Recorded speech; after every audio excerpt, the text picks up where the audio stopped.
may ibang flavor daw to. Ito is Hawaiian Punch. Karing Hawaiian Punch. Yeah. And this one is...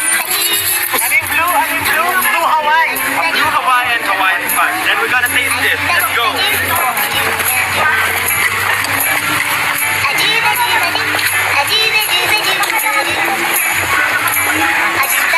Tastes like ice. Nasa coconut.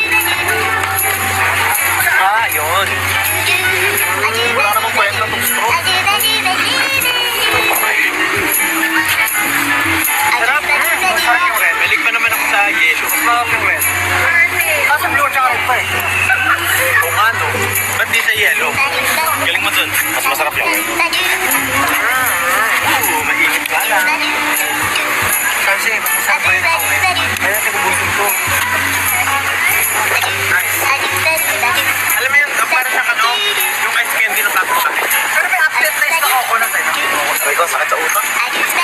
May twist.